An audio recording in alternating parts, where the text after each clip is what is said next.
And whoa, look at Magoo. Magoo streaks into the... Thorpe's got past Gavors. They lock handlebars as they go through, but Thorpe's done. Here comes Bradshaw to the outside of Bayle. He takes over the number 2 position, and Bradshaw is not done.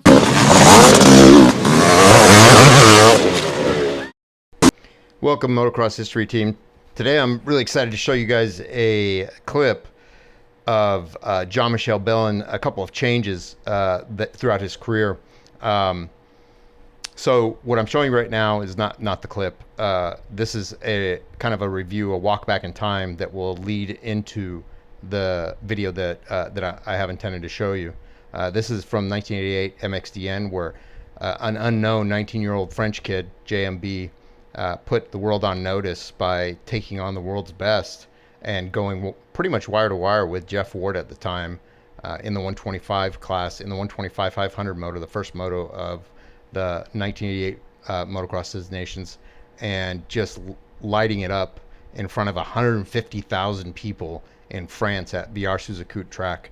The reason why I find this really interesting is because the video I'm going to show you is 3 years later at the same track in Masters of Motocross, where Bayle is no longer an unknown 19-year-old French kid. He's now on top of the motocross world, having won 125 and 250 world title, and on top of that, the three AMA titles, something no one had done in 1 year. And then this upcoming clip is the end of 1991 at the Masters of Motocross.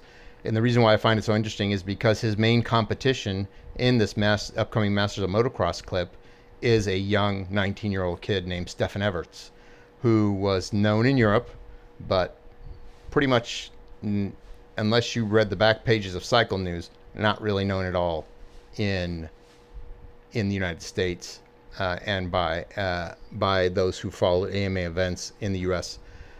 He did not have a chance, the chance that JMB had in 1988 at the MXDN to make the same mark in the 1991 Motocross Des Nations. So this was his first time on an international stage, albeit on off-season race. But two things I find interesting is the roles are switched here. JMB is now on top of the motocross world, that number one guy in the world, and Stefan Everts is that young guy, 18 or 19 years old, and I think he had just won his first 125 world championship, just like JMB did 3 years earlier, and they're at the same track, and the track looks identical.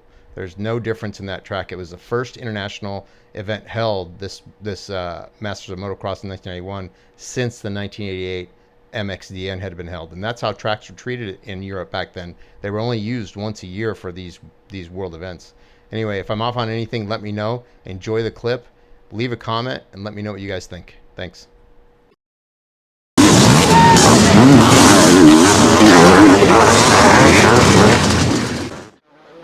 We have Everts, then we have Schmidt, Strybos, and now Bayle. There is Everts, bike 5. Everts leads this race. Well, Jean-Michel Bayle, this will be the first time he's been beaten for a minute or two. And there is the 4-second board there to Everts. So Everts gets the 4-second lead board from this man. And 15, that is Strybos. But we're looking at race leader, Stefan Everts, current 125 world champion, 18 years old and a star. Donny Schmidt in second place still. Bayle is charging, so Schmidt really won't have to go to sleep at all in that second place, because without a doubt, Jean-Michel Bayle is on the charge. And there we see that was Jean-Michel Bayle passing third place man, Dave Strybos. So Bayle is now third. Bayle there has now taken Dave Strybos, bike 15, here at Villars in eastern France. Brilliant stuff. Well, he's going to be a tough guy to beat. Bayle might be on the charge, and I think Bayle is the faster man on the track at the moment. We're still watching for Jean-Michel Bayle, but he's got a lot to do to catch his man, and he's caught second place man, number 9. Well, Donny Schmidt caught and all but passed by Jean-Michel Bayle. Bayle is so very, very fast.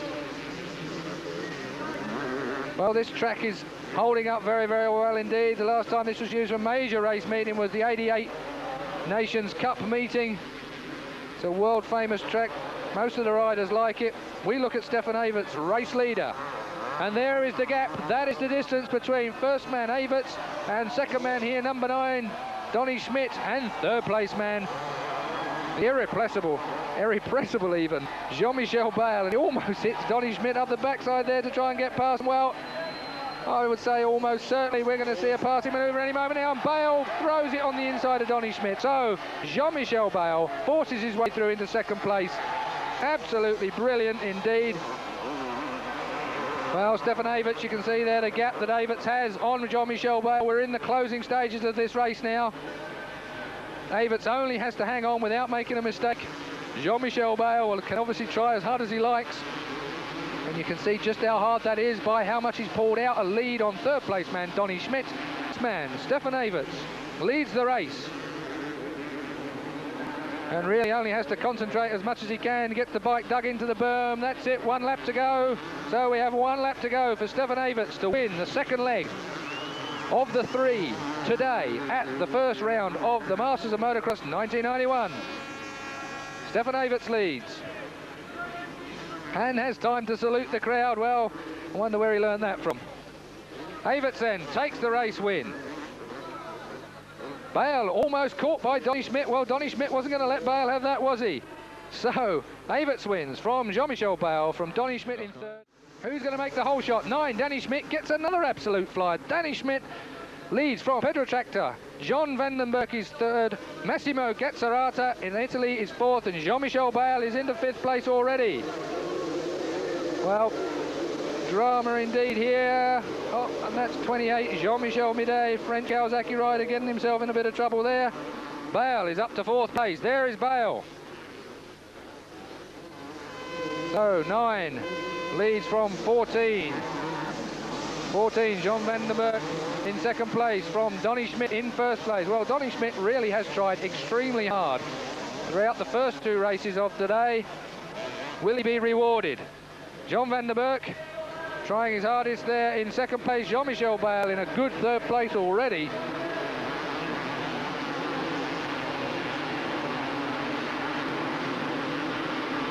Massimo Gazzarata, the Italian Suzuki rider, is in 4th place. Watch out for 26, that's Massimo's bike. But at the front of the pack is Donny Schmidt. We've seen him there in every race today. And not to disappoint us, he's out there again. John Vandenberg this time, though, gets a good start, and he's really hanging in there in 2nd place. Bike 14, John Vandenberg, the Dutch Suzuki rider. 87 125 world champion Vandenberg, 88 250 world champion in his first year in 250s, but described as a mildly temperamental chappie. But he's certainly going for it here in 2nd place today, holding Jean-Michel Bayle for 3rd place.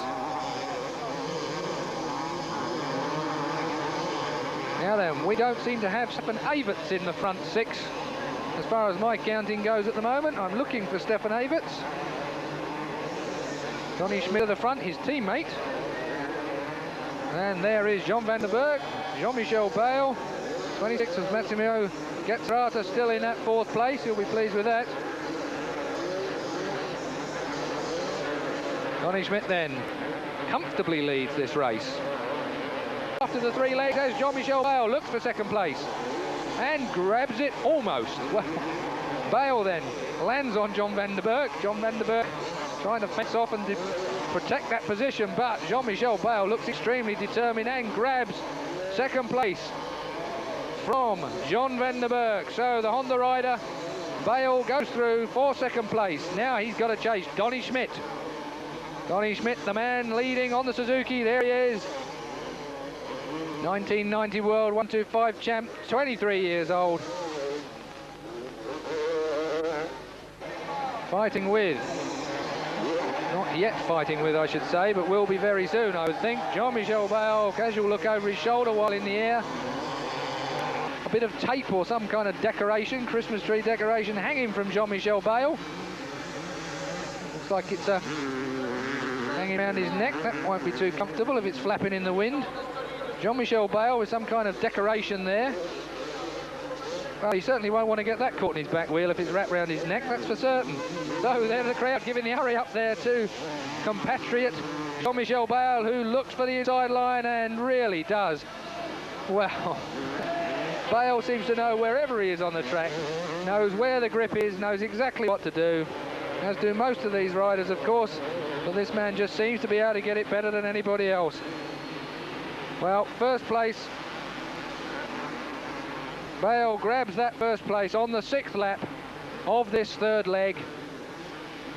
And I've got to say that I can't see any rider that's going to be able to head this man unless he makes some kind of mistake and tumbles off. Remember, he fell in the first leg momentarily. We lost him for a few laps in the second leg where he dropped down to 11th place. But I can't imagine him making a mistake like that while leading this race. But I'd still worry about that tape hanging around his neck. I don't quite know what that is or where it's even come from. It looks like it's wrapped around his goggles. So Jean-Michel Bayle in a bit of a tangle.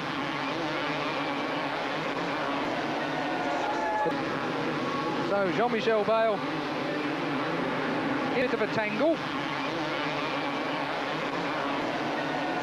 But it doesn't seem to be impeding his progress in any way. But Donny Schmidt, he's going to try and grab this second place, if nothing else. Schmidt so far, let's have a look. Schmidt has scored 2 third places so far today, so he'll be quite happy to increase his score tally by 1 extra place. That'll do him quite nicely for this opening round of the Masters of Motocross. But Jean-Michel Bayle, race leader, and of course, if he wins this race, or even if he doesn't, as far as my reckoning goes, we'll end up with a maximum 9 points from this first round. After the 3 races, yes, Bayle there, yes, that was hooked up to his goggles. I don't know whether that's part of some tape that's part of the goggles or whether it just got hooked around the... Yeah, he's going to throw the goggles away with it hooked to it.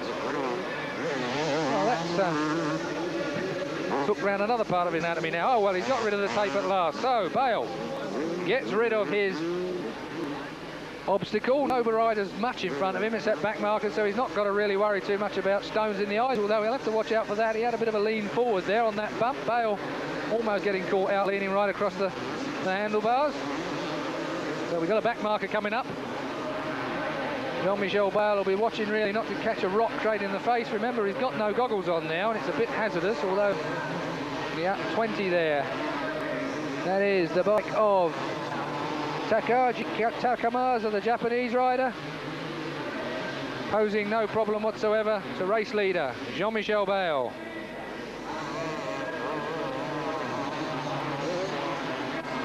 So the leaderboard is Bayle leads from second place man Donny Schmidt, from third place man Stefan Everts now. He's up to third place, Stefan Everts. An absolute charging ride from him. Fourth is now John van der Berg.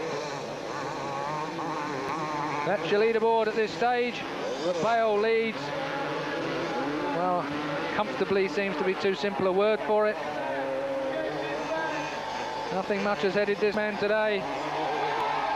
So Bayle leaping his way to his second win of the day of the 3 races. He's already finished first and second.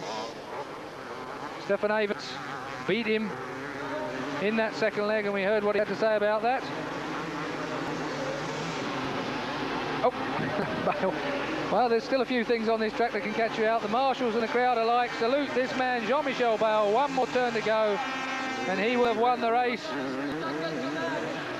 The circuit commentator getting wound up completely. Cameraman running to grab positions, but he'll be too late to catch this man, Jean-Michel Bayle, as he takes the race win in the third leg, I should say. Second place man is Donny Schmidt.